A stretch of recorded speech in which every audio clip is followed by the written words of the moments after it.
Muy bienvenidos a todos los que nos acompañan por Zoom, por Facebook, por YouTube en este momento. Y damos inicio a esta exposición que se llama La sanación de las heridas del alma. Hoy estaba pensando que el próximo mes cumplo 8 años como exorcista oficial en la diócesis de Villarrica. Entonces ya tengo acumuladas algunas experiencias y me gustaría entonces desarrollar este tema, que ya lo hemos visto en otras oportunidades en forma más teórica, tal vez contando algunas experiencias de exorcismo, de sanación, etcétera, que tienen que ver con justamente las puertas del alma. Y de ese modo la idea es hacer más comprensible cómo se realizan estas heridas del alma y cómo se pueden sanar, que es el objetivo de la charla. Bueno, las heridas del alma son también puertas que están abiertas en nuestra alma. Y esto lo podemos encontrar en el Evangelio de Marcos, el Evangelio de Mateo, cuando el Señor, ¿no es cierto?, dice en Mateo 12, 43 y siguiente: cuando un espíritu impuro ha salido de un hombre, vaga por lugares áridos en busca de descanso, pero no lo encuentra. Entonces dice: volveré a mi casa de donde salí. Y al llegar la encuentra desocupada, bien barrida y en orden. Entonces va, toma consigo otros 7 espíritus peores que él, y entrando se instalan allí, con lo que la situación final de aquel hombre se torna mucho peor que la primera. Lo primero le ocurrirá a esta generación perversa. Bueno, esta palabra que el Señor nos dice se refiere a la generación actual en que estamos viviendo, ¿no es cierto?, antes de su venida, pero también muy bien se puede aplicar a cada persona en particular. ¿Ya? El espíritu nuestro, el alma, es como una mansión, una casa que está llena de puertas y ventanas, y a veces se pueden producir algunas entradas que no nos gustaría, ¿no? Que estén abiertas, ¿no? Entonces, por ahí, por esas nuevas aberturas, que son heridas del alma, generalmente penetran estos malos espíritus que dice el Evangelio. ¿Ya? Entonces es muy importante mantener cerradas estas puertas y sanar estas heridas, que son las más dolorosas de todas, ¿no? Porque sabemos que la salud del cuerpo es fundamental, pero muchas veces de una mala salud espiritual se generan enfermedades físicas también, ¿no? Eso lo reconocen hoy en día todos los médicos, hablando de las enfermedades psicosomáticas. Entonces, por supuesto que hay que buscar la salud de adentro, la salud del alma.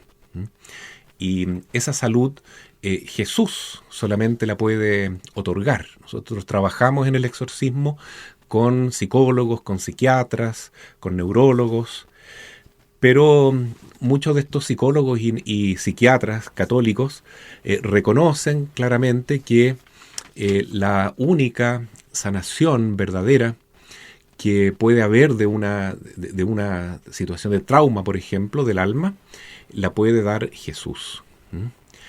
Lo que puede hacer muchas veces un psiquiatra es entregar un remedio que calme los dolores del alma, de la mente, ¿no es cierto?, y logre un cierto equilibrio emocional, etcétera. Pero la sanación radical la entrega solamente Jesús, el Señor.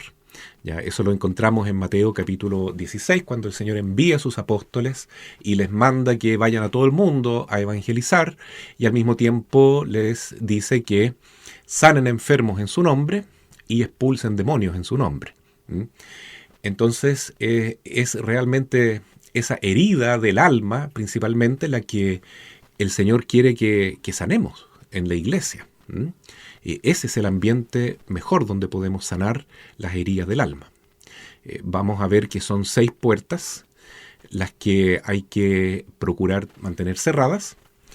En el fondo son 6 heridas principales que tenemos que sanar, para que así estemos más tranquilos, más felices, en armonía con nosotros, con el prójimo y sobre todo con el Señor. y también para que el demonio no se aproveche de esas puertas abiertas y no nos haga daño. Entonces vamos a hablar hoy día de estas 6 puertas del alma, a partir de este libro que muchos ya conocen, del padre Javier Luzón, Las 6 puertas del enemigo.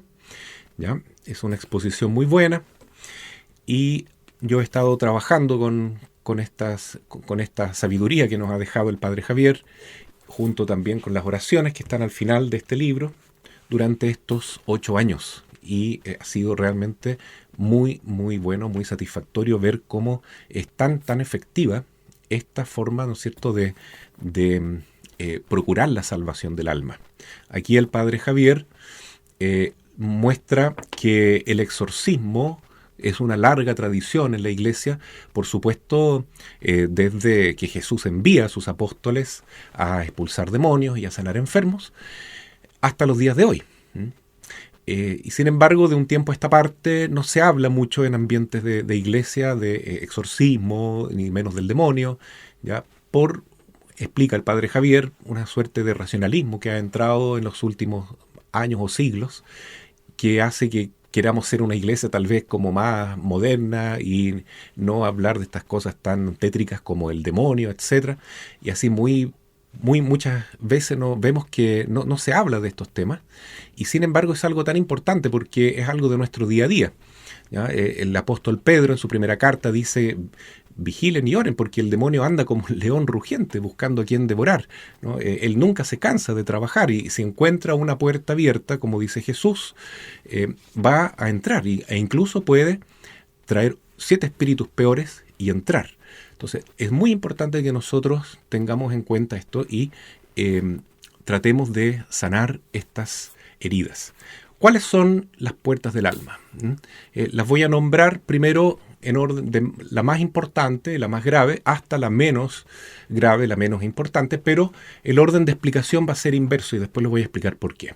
¿Ya? Primero tenemos el pecado, en segundo lugar el rencor, en tercer lugar las prácticas ocultistas o esotéricas, cuarto lugar tenemos las heridas del vientre materno, quinto lugar heridas de generación en generación, y en sexto lugar tenemos las maldiciones o los hechizos, ¿no es cierto?, los maleficios que le pueden enviar a una persona.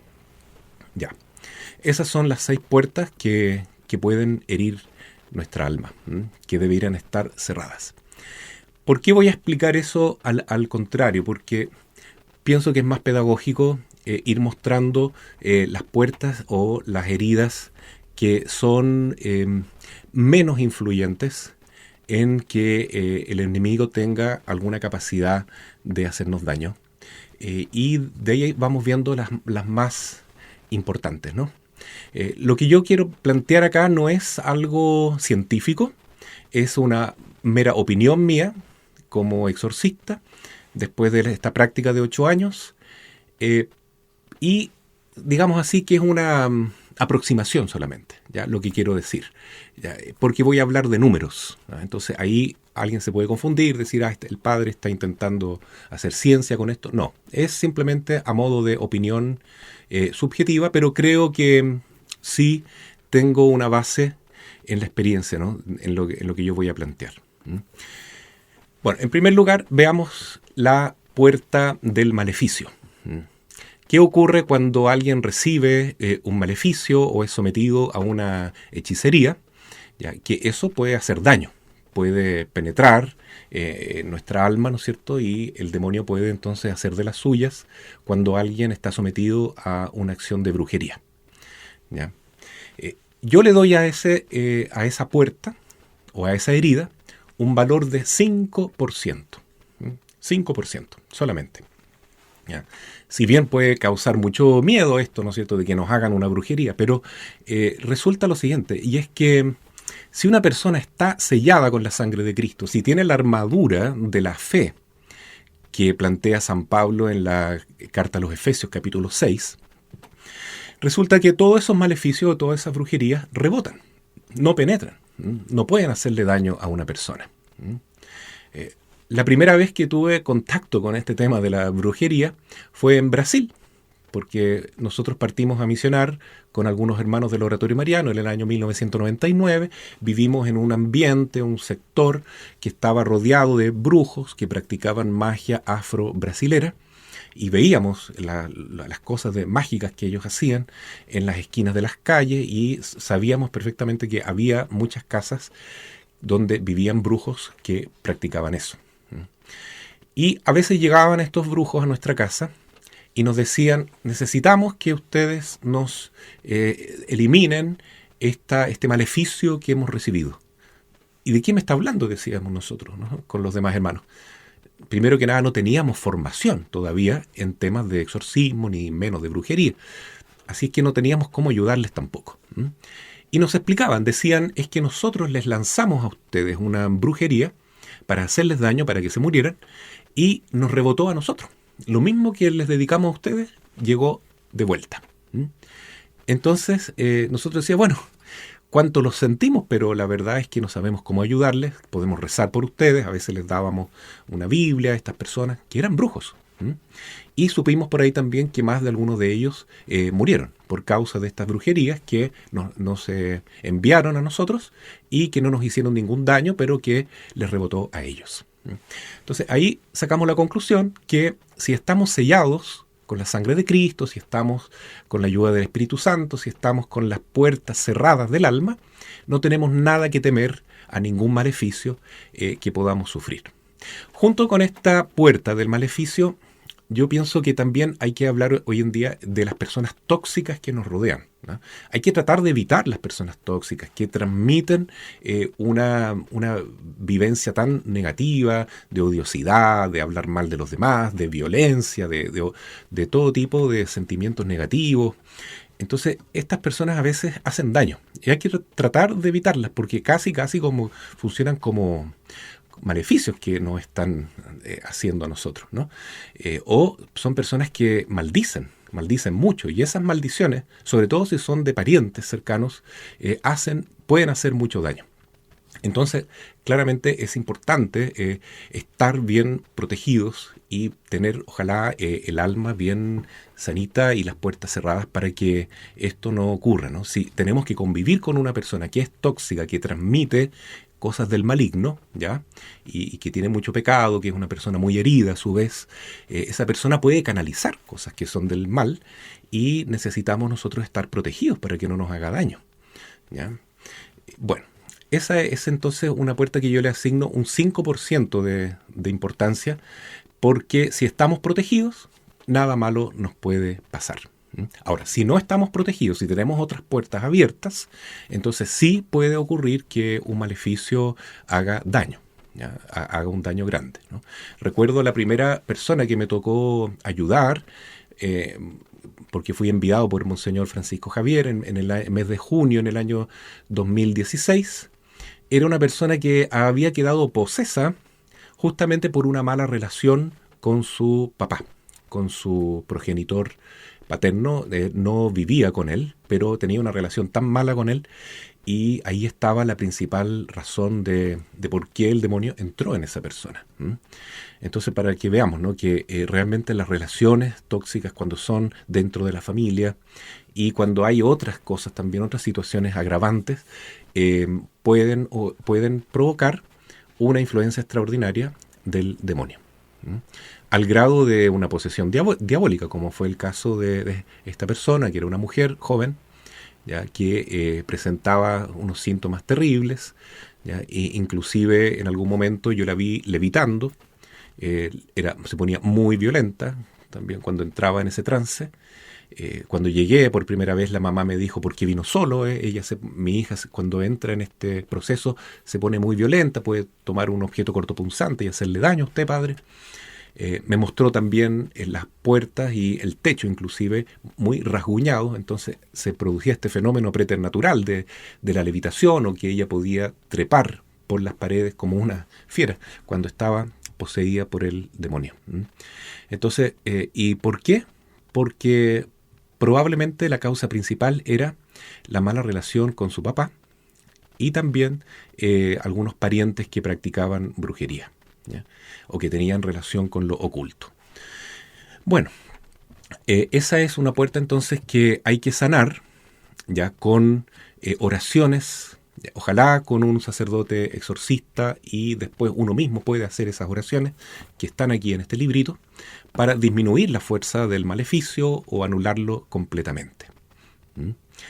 Pero hay que vivir en estado de gracia, ¿ya? En ese sentido, importante también los sacramentales, el agua exorcizada, la sal exorcizada, el aceite de oliva exorcizado, para estar protegidos contra todos estos ataques del maligno y la fuerza de los brujos y de los maleficios, que hoy en día lamentablemente son cada vez más, ¿no? Hay mucha gente que está practicando brujería, incluso gente que no se da cuenta, ¿ya? Porque a lo mejor no son brujos, no son machis, no son chamanes propiamente tal, ni menos profesionales, pero están metidos en brujería. Por ejemplo, personas que practican Reiki. Instructores de Reiki, en la práctica son brujos, porque todas esas invocaciones que ellos hacen y esos mantras que dicen son formas de conjuros, digamos así, para que los espíritus malignos, ellos las llaman energías de la naturaleza, lo que sea, pero en el fondo son espíritus malignos que penetran en el cuerpo de las personas a las cuales ellos en el Reiki les están imponiendo las manos. ¿Ya? Entonces veamos que hay muchas formas de brujería, pero eso lo vamos a ver en una puerta siguiente, ¿no? Que es la tercera puerta. 5% al tema de los maleficios. 10% al tema de la herencia de influencias y consecuencias, ¿no es cierto?, de nuestros ancestros. Eso también hay que estudiarlo bien. Hoy en día ya hay muchos exorcistas y teólogos que no están de acuerdo con esta causa, digamos, de que el demonio pueda influir en alguien.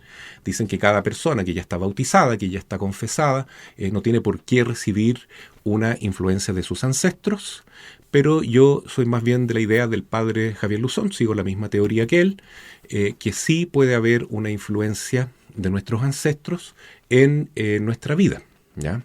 Sea por el ejemplo, por ejemplo, ¿no? Malos ejemplos o situaciones que se van traspasando de generación en generación, ¿ya? Porque todos tenemos la concupiscencia que nos empuja hacia la soberbia, hacia la avaricia, hacia la lujuria, hacia la envidia, la pereza, la ira, la gula, ¿no es cierto? Entonces, todos estos pecados capitales se van dando de distinto modo en los linajes, ¿no? Aquí estamos con nuestra hermana de este grupo ya de sanación de heridas de las familias, ¿no? Entonces ellas nos pueden hablar después un poco más cómo es la experiencia de ellos de oración por las familias, porque claramente hay influencias, hay consecuencias de acciones que han hecho nuestros padres, nuestros abuelos, nuestros bisabuelos u otros parientes, que de alguna manera nos afectan a nosotros.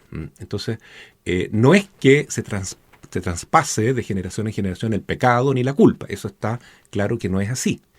Pero sí las consecuencias de nuestros actos sí influyen en nuestros parientes que están vivos e incluso en nuestros descendientes.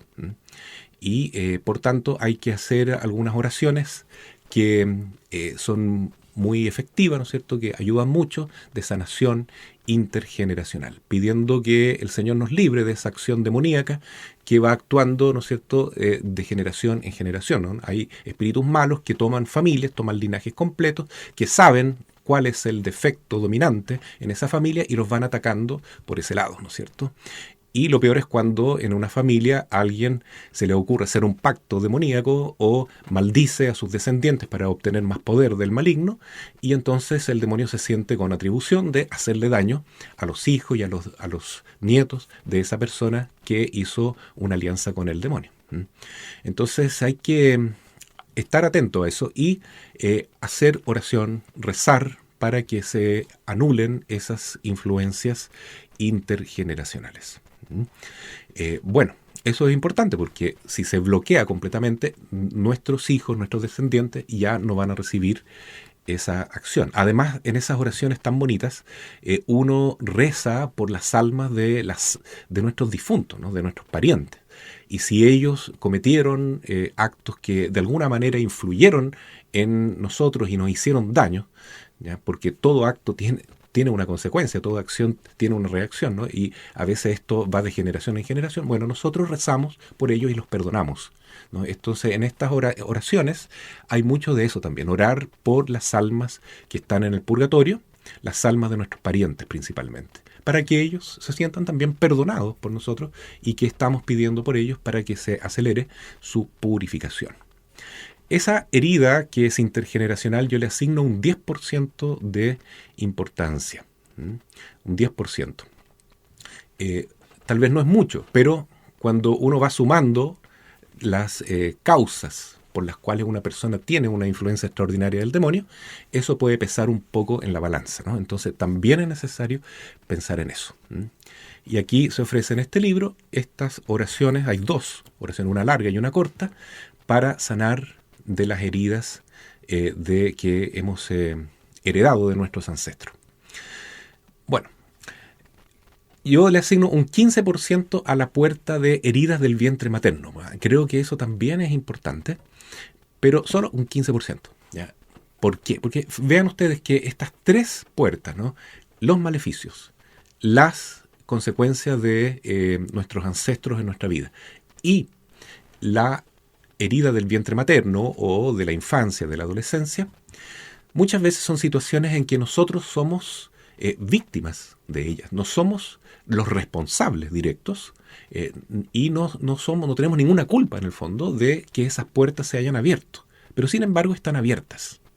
Están abiertas y es necesario, importante, cerrarlas, ¿ya? No tienen tanto peso, desde mi punto de vista, a la hora de ver que un demonio pueda, o varios demonios puedan influir en la vida de una persona, ¿ya? Pero sí tienen una cierta importancia, ¿ya? Yo creo que esto de las heridas del vientre materno tienen hasta un 15% de importancia, de influencia. ¿Por qué? Porque el bebé que se está gestando en el vientre de la madre percibe todo lo que le pasa a su mamá.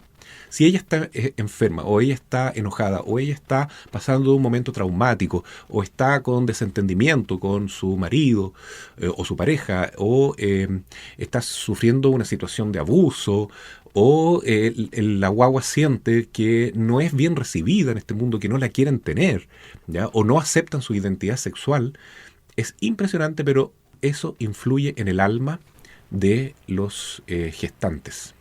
Influye mucho. Y uno nace, en el fondo, llega a este mundo con heridas abiertas.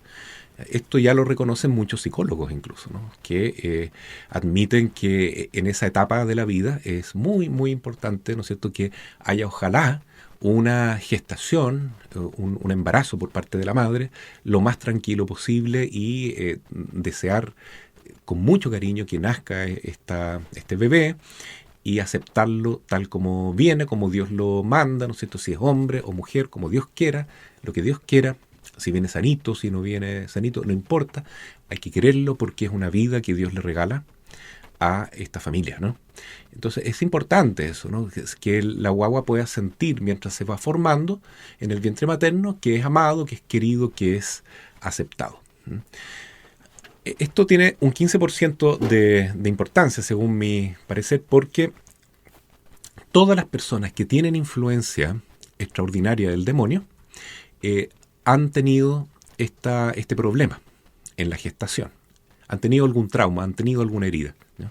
Por lo menos todas las personas a las que yo he entrevistado y con las cuales he trabajado, se ha podido comprobar que no fue un embarazo tranquilo, que la persona lo pasó mal mientras se estaba gestando, que inclusive pudo haber un intento, ¿no es cierto?, inconsciente de no nacer, de no querer nacer, poniéndose el cordón umbilical en el cuello o en mala posición para nacer, como demostrando de alguna manera que era complicado para ese bebé venir a este mundo, ¿no? Porque no lo estaba pasando bien en el vientre materno, ¿no? O la situación de nacer antes de tiempo también, ¿no es cierto? Entonces todo eso hay que verlo. Y existen oraciones preciosas, lindas, dedicadas a esta sanación por medio de la Virgen María. Esto se le pide directamente a nuestra Madre Santísima que lo solucione porque ella es nuestra Madre. Y ella muy bien puede, mediante su intercesión materna, lograr que se produzca una sanación de todas esas heridas y reviviendo la gestación ¿no es cierto?, los 9 meses ahora en el vientre de María, por medio de esta oración. Cuando se hace esta oración de sanación del vientre materno, la persona entonces entra espiritualmente, por supuesto, en el vientre de la Madre Santa y revive su embarazo, su gestación, y así empiezan a sanar todas estas heridas, ¿no? Y es algo muy bonito de ver el fruto maravilloso que tiene esta oración de sanación de heridas del vientre materno y además de otras heridas de la infancia, por ejemplo, situaciones de opresión, de abuso dentro de la familia o entre los colegas del colegio o de la familia, etcétera. Todas las heridas que están en nuestra alma de maltrato, de situaciones dolorosas que hemos vivido en la infancia y en la adolescencia, a veces las bloqueamos porque no las queremos reconocer y nos duele mucho verlas de frente, pero si las asumimos y se las presentamos al Señor por medio de nuestra Madre, se pueden sanar. Se pueden sanar y realmente eso es maravilloso porque el alma queda perfecta, ¿no es cierto? A lo mejor con una cicatriz, pero por lo menos ya no va a haber esa brecha, esa abertura que puede constituir, ¿no es cierto?, un dolor inmenso que uno carga y al mismo tiempo una posibilidad de que el demonio penetre por ahí para hacernos daño. Entonces ya llevamos 5% de las heridas, ¿no es cierto?, de maleficio, 10% de las heridas intergeneracionales, 15% de las heridas del vientre materno. Eso nos da un 30%. Ese es todo el porcentaje de influencia que yo veo, según mi experiencia, en estas heridas de las cuales nosotros no somos responsables, pero que nos tocó vivirlas y nos tocó heredarlas, ¿no? El padre Javier Luzón escribió una introducción a un libro que habla de situaciones de influencia del demonio en santos, incluso posesiones diabólicas en santos, como Santa Gemita y Santa Mariam, por ejemplo, o la situación que le pasó al padre Pío, San Pío de Pietrelcina, que llegó a decir: mi compañero más habitual es el demonio, porque lo atacaba permanentemente, lo abusaba de él, ¿no es cierto?, lo estaba siempre atosigando, torturando, le hacía daño incluso, ¿no es cierto?, le movía la cama, se le presentaba como bichos horribles. ¿Y por qué Dios permitió esa opresión tan grande al Padre Pío y a tantos santos, ¿no? No porque ellos hubiesen hecho algo malo, sino porque tenían puertas abiertas. Dios permitió que el demonio los atacara para que se santificaran más, por supuesto, pero si lo permite es porque existen también ciertas puertas que pueden estar abiertas, y seguramente fueron estas, ¿no? O heridas del vientre materno, o situaciones de ancestros que heredaron, o esto de sufrir maleficios también. Bueno, ahora vienen las otras heridas de las cuales nosotros sí somos responsables y tenemos culpa en ellas, y por eso tienen mucho más valor, porque ahí entra nuestro consentimiento, nuestra libertad, ¿no? Voy a hablar ahora de la herida del esoterismo, del ocultismo, ¿no? Y a eso yo le asigno un 20% de importancia, ¿no? Un 20% porque a pesar de que esta es la causa que produce más posesiones diabólicas y más influencia extraordinaria del demonio, sin embargo no es tan importante como las últimas que vamos a tratar, ya que mucha gente se mete en este tema del esoterismo, a veces sin darse cuenta, ¿no? Como ya dije, ¿no? Alguien que se mete al Reiki o al yoga puede ser que lo haga por motivos que no sean, entre comillas, malignos, ¿no? Está buscando un bienestar de su salud, etcétera, y le dijeron que hacía bien esto, ¿no es cierto? Y se meten por ahí. O empieza a utilizar homeopatía, flores de Bach y otras cosas que tienen un origen esotérico, y muchas veces ni está enterado, cree que es algo de salud nomás, una salud alternativa. O visitan a un machi para que le dé una agüita, dice: no, pues es una agüita de hierba, que tiene de malo, ¿cómo voy a pensar que la manzanilla ahora acaso me va a hacer daño? No se trata de eso, es que ciertamente las hierbas en sí mismas no hacen daño y son un regalo de Dios para nuestra salud. El problema es que los machis, los chamanes, hacen conjuros en estos brebajes, ¿no? Y ahí entonces se produce la situación de abrir la puerta al demonio. Lo mismo que uno cuando toma esta agüita que está exorcizada, es distinto que tomar un agua que no está bendecida, ¿no? Por lo tanto, una agüita de hierba que uno toma de un machi, ¿ya? Y que además tiene que pagar para comprar esas aguas, ¿no? Esas aguas no son fruto de invocación al Espíritu Santo, precisamente, sino de los demonios con los cuales trabajan estos brujos. Porque sepan ustedes que todos los brujos generalmente cobran por su ayuda, entre comillas, espiritual, ¿no? Y si ellos trabajaran para Dios, no cobrarían, ciertamente, ¿no? Entonces ellos necesitan dinero, ¿ya? Para lograr lo que quieren. Ellos buscan el dinero a través de esta ayuda espiritual y ellos buscan la ayuda de los espíritus malignos para lograr lo que la gente les viene a pedir. La magia blanca se utiliza para temas de mejora de salud, para encontrar trabajo, para encontrar amores por ahí, ¿no es cierto? Eso sería magia blanca. Hay gente que cree que la magia blanca no tiene consecuencias negativas. Sí, tiene igual, porque estos brujos, como digo, ellos invocan espíritus malignos para lograr ese efecto de magia blanca. Y por lo tanto, entonces, nunca va a ser bueno recurrir a ellos para solucionar nuestros problemas espirituales, ¿no? La magia negra, ¿para qué decir? Es terrible, ¿no? Que buscar la muerte de alguien o hacerle daño a otra persona. ¿Ya? Si alguien contrata a un brujo para hacer eso, está haciendo directamente un pacto con el maligno y está abriendo una puerta muy, muy peligrosa. Muy peligrosa.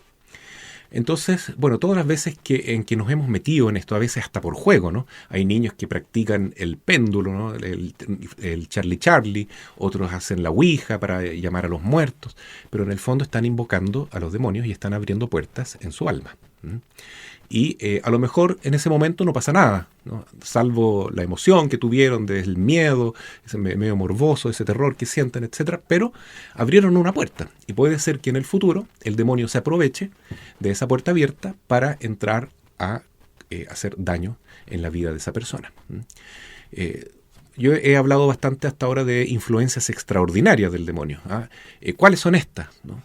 Las distinguimos de las influencias ordinarias, que son las tentaciones del día a día, ¿no? Que el demonio siempre está intentando realizar para desviarnos del camino del Señor. Ya, nuestros principales enemigos son el mundo, en cuanto dominado por Satanás, nuestra concupiscencia, que en la tradición se le llama la carne, y el demonio mismo. Ese es nuestro principal enemigo, como dice Efesios capítulo 6. ¿Ya? Y él nos tienta, nos engaña, ¿no? Nos trata de desviar con palabras lindas, es salamero, etc. Y nos quiere apartar del camino de Jesús. ¿Ya? Pero eso es la acción ordinaria del demonio. La acción extraordinaria es cuando empiezan a suceder cosas en mi casa, ¿no?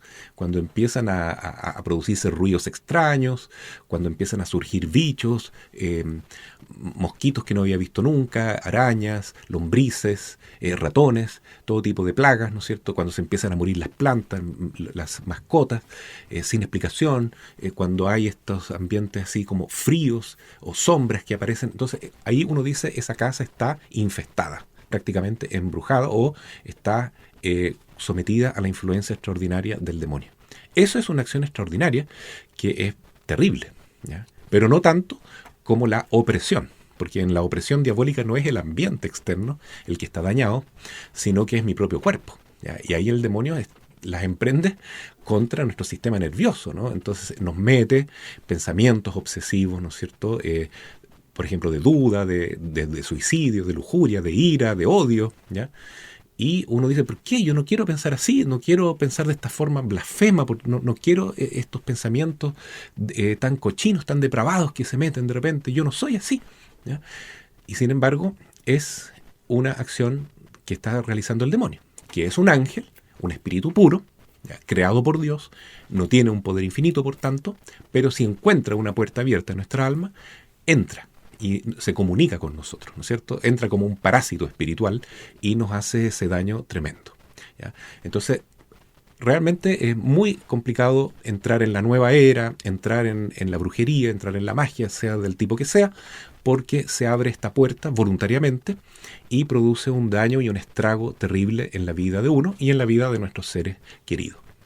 Sin embargo, yo le asigno a esto un 20%, no más, aunque mucho más que los otros, pero no es tanto como las últimas puertas, porque, como ya dije, muchas veces esto la gente lo hace por desesperación, ¿no es cierto? Porque, por ejemplo, ve que su hijo está poseso o que le hicieron un mal, como se dice acá en el sur. Entonces visitan a un machi para que le saque ese mal, o traen un brujo para que haga un saumerio en la casa y sin darse cuenta están abriendo más puertas todavía, ¿no? Entonces no es tanta maldad la que hay ahí, pero sí se están abriendo puertas. Y causa mucho daño, eso en la práctica, pero tiene como un 20% de importancia, ¿no?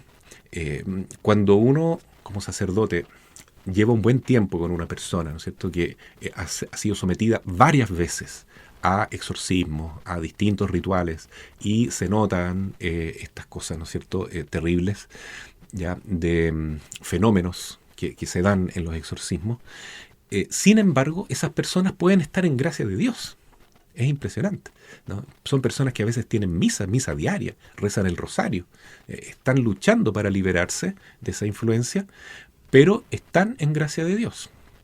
Pero por haber abierto una puerta tan grave como esa, como meterse con un brujo, por ejemplo, entonces es que tienen que luchar más, ¿ya? Luchar y seguir adelante, ¿no es cierto?, hasta quedar totalmente liberadas.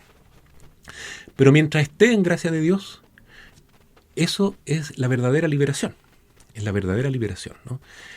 Para liberarse de esto del esoterismo, entonces, hay oraciones como abjuración de haber entrado en el mundo del ocultismo.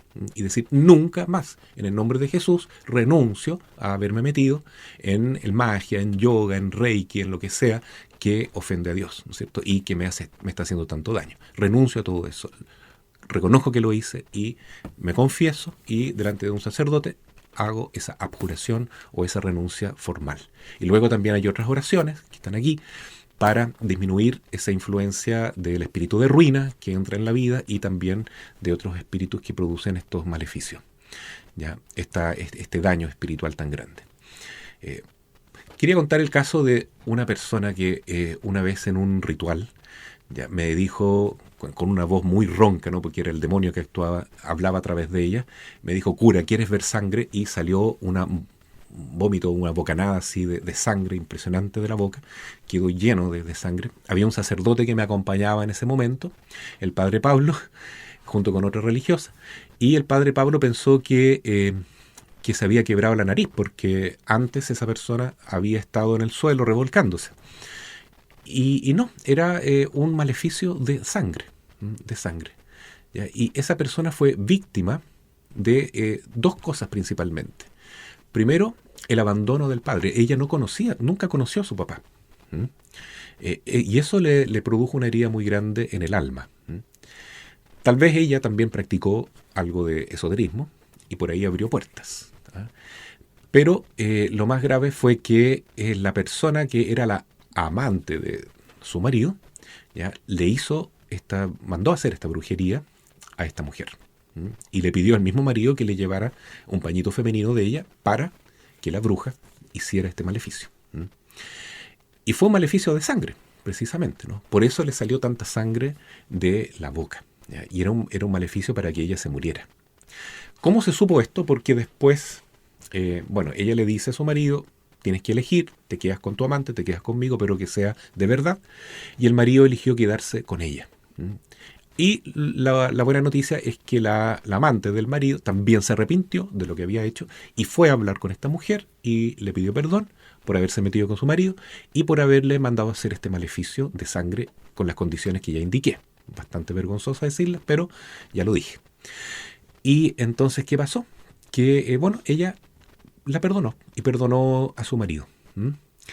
Y después le faltaba perdonar a su papá.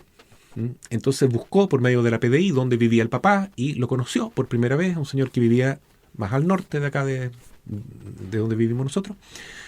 y estuvo con él. Y cuando lo conoció, vio que estaba desahuciado y que ella tenía la posibilidad de amarlo, de perdonarlo en la práctica, cuidándolo porque estaba viviendo solo, y lo acompañó hasta que se murió. Bueno, con esos gestos de perdón, ella sanó su alma. Sanó su alma y se sanó completamente de esa posesión diabólica terrible con esos fenómenos de película de terror. Pero se sanó.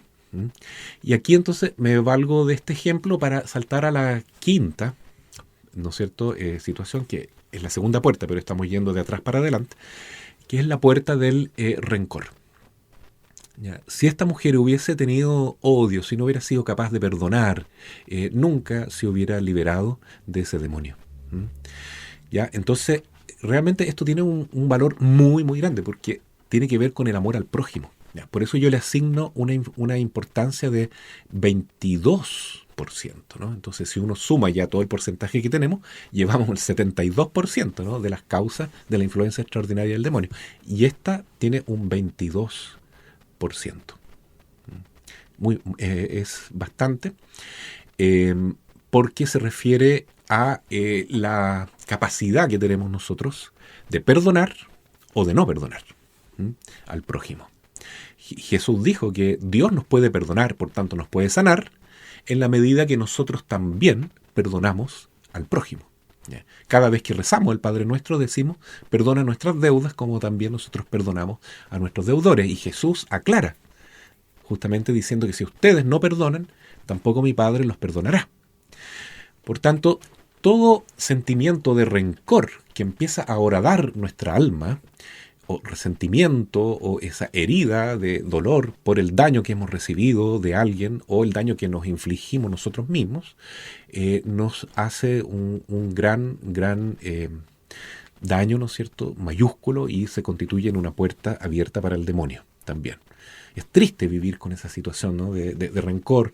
Eso hace tanto daño, y yo creo que también genera enfermedades físicas, ¿no?, y fuera de depresión y otras cosas, ¿no?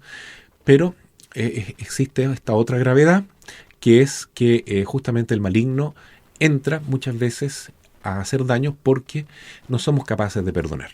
Aquí hay una oración de perdón muy básica, ¿no es cierto?, muy cortita, que la podemos hacer todos los días. Ojalá todos los días rezáramos, y sobre todo si estamos en un proceso de sanación de las 6 puertas, ¿no?, que dura, según el Padre Javier, un mes, ¿no?, un mes.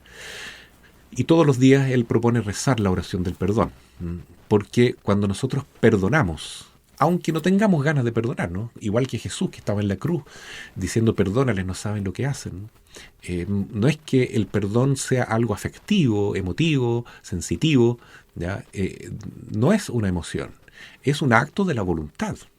Tú me hiciste daño, tienes una deuda conmigo, pero yo te libero de esa deuda. Sigue tu camino, yo sigo el mío, sigue en paz. De ahora en adelante no tienes ninguna deuda más conmigo. En el nombre de Jesús te perdono, porque Jesús me ha perdonado, porque el Padre Celestial me perdona, porque cuando yo me he confesado he experimentado el amor de Dios y su perdón. Entonces, ¿cómo yo no voy a ser capaz de perdonar también? Eso no significa que después vamos a salir amigos con la persona, ¿no es cierto?, o voy a empezar a sentir cariño por la otra persona. Puede que yo siga herido, pero lo estoy perdonando igual. Y en esa actitud se va produciendo la sanación del alma y se cierra esa puerta tremenda que es la del rencor. En eso yo asigno un gran valor de perdón, ¿no es cierto?, de amor al prójimo. Cuando Jesús nos dice, ¿cuál es el mandamiento más importante? Bueno, primero, amar a Dios, pero sobre todas las cosas, ¿no? Pero segundo, amar al prójimo. Y la mejor manera de amar al prójimo, sin duda, es mediante el perdón. Es muy bonito que este grupo del Rosario, que todos los días se reúne para orar junto a nuestra Madre, hagan esta oración del perdón todos los días, y hay familias que lo hacen todos los días también, me consta, y que están obteniendo una gran bendición, Perdonar, aprender a perdonar. ¿Cómo se hace? Bueno, todos los días perdonar un poquito más. No seamos rencorosos, no seamos resentidos, porque eso nos hace tanto daño, nos entristece, y además le permite al demonio hacer trizas en nuestra vida, ¿no? Bueno, ¿y cuál es la que nos queda? Bueno, es la primera puerta en el fondo, pero es la última en el orden que hemos seguido ahora. Es la del pecado en general, ¿no es cierto? El pecado, a eso yo le asigno un 28%. Aunque obviamente el rencor es un pecado, cometer ocultismo, magia también es pecado, pero es un pecado bien específico el que quiero comentar ahora, ¿no? Es el primer mandamiento en el fondo, que amar a Dios sobre todas las cosas, que en el fondo nos cuesta mucho hacerlo, porque estamos heridos por el pecado original, ¿no? Y el pecado original precisamente consiste en no querer hacer la voluntad de Dios, sino hacer nuestra voluntad. Entonces, por eso es tan difícil practicar lo que nos enseñó Jesús. Padre nuestro, hágase tu voluntad, no se haga mi voluntad, ¿no? A Jesús incluso le costó, hermanos, imagínense. Él que es inmaculado y santo, ¿no? También tuvo dificultad el Jueves Santo, ¿no es cierto?, en la víspera de su muerte, y llegó a decir, Padre, no aguanto este cáliz de dolor, aparta de mí este sufrimiento, pero no se haga mi voluntad humana, ¿no?, sino la tuya. Que se haga siempre tu voluntad, Señor. Entonces, en eso consiste amar a Dios sobre todas las cosas. Y el pecado es amarnos más a nosotros mismos que a Dios. Amarse más a sí mismo, en un mal sentido, significa querer anteponer mi voluntad, mis intereses, a los de Dios. Es querer ponerme en el lugar de Dios, en el fondo, ¿no? Tal como le dijo Satanás a Eva en el árbol del fruto prohibido, come este fruto y serás como una diosa, porque así tú decidirás lo bueno y lo malo y ya no tienes por qué obedecer las órdenes de Dios. Y es lo que nos pasa hoy en día, ¿cierto? La sociedad actual, esta modernidad en que estamos, ha puesto al hombre como el ídolo principal, ¿ya? Y adoramos más lo humano, en el pésimo sentido de la palabra, ya como lo hicieron los masones en la Revolución Francesa, ¿no es cierto?, que pusieron a la diosa razón, representada en una mujer, y estos ideales de libertad, igualdad, fraternidad, ¿cierto?, como una nueva religión masónica impuesta en nuestras repúblicas actuales, ¿ya?, y en la cultura en que vivimos. Es muy complicado porque hoy en día el espíritu del anticristo está actuando con mucha fuerza en el ambiente de nuestra cultura, y como estamos inmersos en ella, nos cuesta mucho no dejarnos llevar por eso. Me refiero a poner al hombre en el sitio que le corresponde a Dios. Ese es el pecado más grande que hay. Yo les podría decir rápidamente cuáles son los 10 pecados principales, ¿no es cierto?, dados en el Decálogo a Moisés. Amar a Dios sobre todas las cosas significa no tener ídolos. Primer mandamiento, ¿ya? Como decía San Agustín, ese pecado consiste en preferir las criaturas y despreciar al Creador. Eso es la idolatría, ¿ya? Segundo, no jurar su santo nombre en vano. Tercero, santificar el día del Señor. Cuarto, honrar padre y madre. Quinto, no matar. Sexto, no cometer acciones impuras como fornicación, adulterio, masturbación, pornografía, etcétera, etcétera, que hoy en día como que si fuera normal, ¿no es cierto?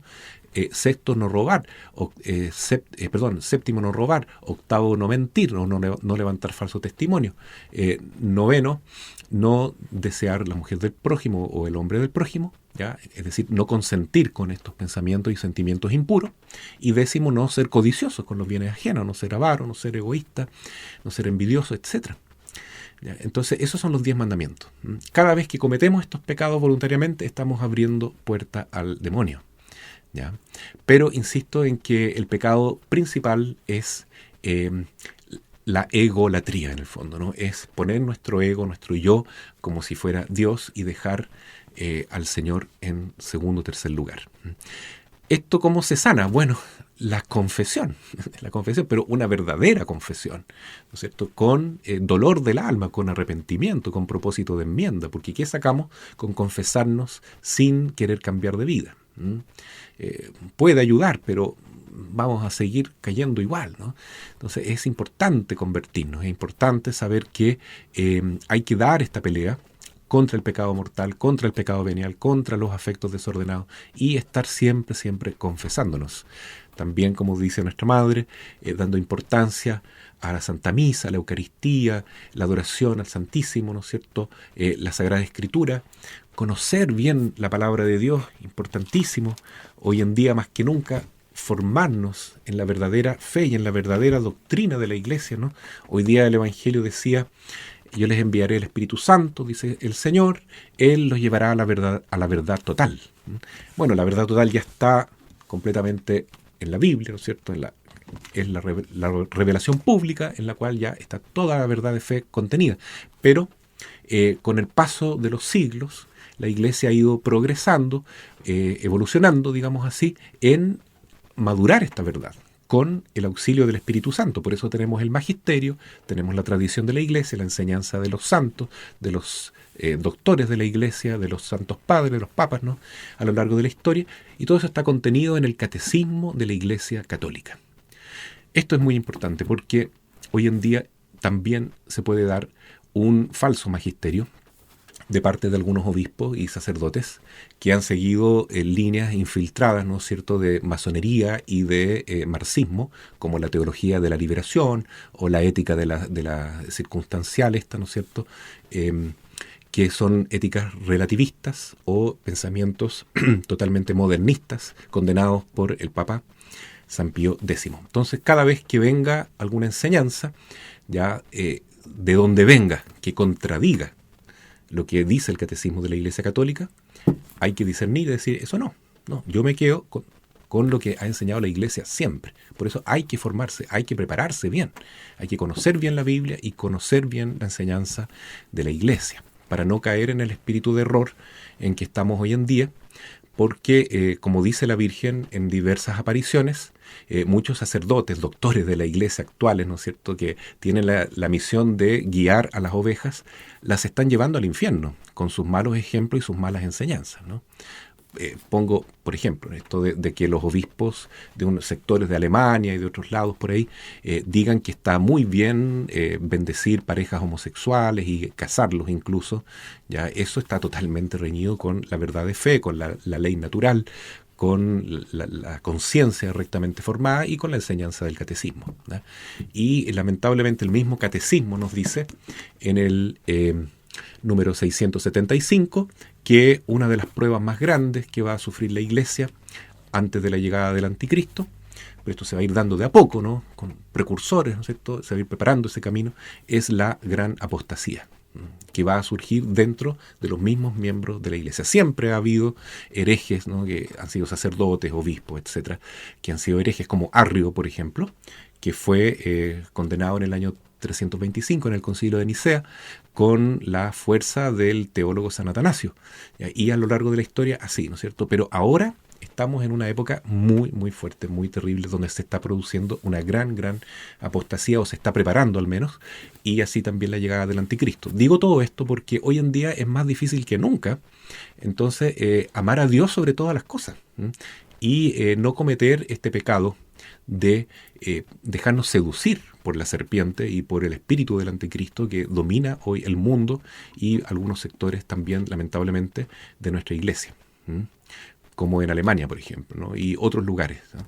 Entonces, uno tiene que aprender a discernir y tiene que ser maduro y decir: bueno, aquí está, ¿no? Yo no voy a juzgar a nadie, no voy a condenar a ningún sacerdote, a ningún obispo, mucho menos al Papa. Voy a rezar por ellos, rezar por su conversión si veo que están en error, pero voy a dejar que Dios los juzgue, pero no voy a comulgar con sus errores. Me voy a quedar con lo bueno que digan. ¿Ya? ¿Queremos mantener la comunión con el Santo Padre? Por supuesto, ¿no?, porque somos católicos, ¿no? Es el demonio el que está contento con aquellos que se están poniéndose de vacantistas o que están hablando contra el Papa Francisco. ¿Ya? Es un triunfo del demonio, porque el verdadero católico es el que sigue siempre fiel al Papa, ¿no es cierto?, a la Virgen María y a la Eucaristía principalmente. Esos son los 3 puntos fuertes, ¿no es cierto? Entonces tenemos que estar con el Papa, ¿ya? Si hay cosas que no nos parecen, bueno, aquí está la verdad. Seguimos con el catecismo, seguimos con la enseñanza. Entonces es importante formarnos bien, para no caer en el pecado del error, ¿ya?, de la mentira, del engaño. yo les daré el Espíritu de la verdad, dice Jesús. Ya, es a este Espíritu Santo que debemos llamar, invocar y rezar mucho el Santo Rosario, porque quien está con la Virgen María va a estar protegido de este espíritu de engaño, de este espíritu de seducción que está llevando a mucha gente por este camino del error, ¿no? De aceptar cosas que son tan perniciosas como la ideología de género, etcétera, el aborto, la eutanasia, todas estas ideas que destruyen la familia, etcétera. Bueno, en resumen, ya tenemos estas 6 puertas del alma que hay que cerrar. Aquí está la manera para hacerlo. Ojalá recurrir a un sacerdote, exorcista o un padre de confianza y rezar juntos estas oraciones. Ya, se pueden adquirir fácilmente. Las oraciones, al menos, si no podemos tener el libro. Y hacer después las oraciones nosotros. Hacer estas oraciones y hacer la terapia que dura 30 días, como dice el padre Javier Luzón, que hace tanto bien. Pero hay que vivirlo en estado de gracia. Y por eso es tan importante la confesión, la comunión ya frecuente. Y como ya dije, ¿no es cierto?, adentrarnos cada vez más en el conocimiento de la doctrina de la Iglesia y de la palabra de Dios. El Señor esté con ustedes. Y con su espíritu.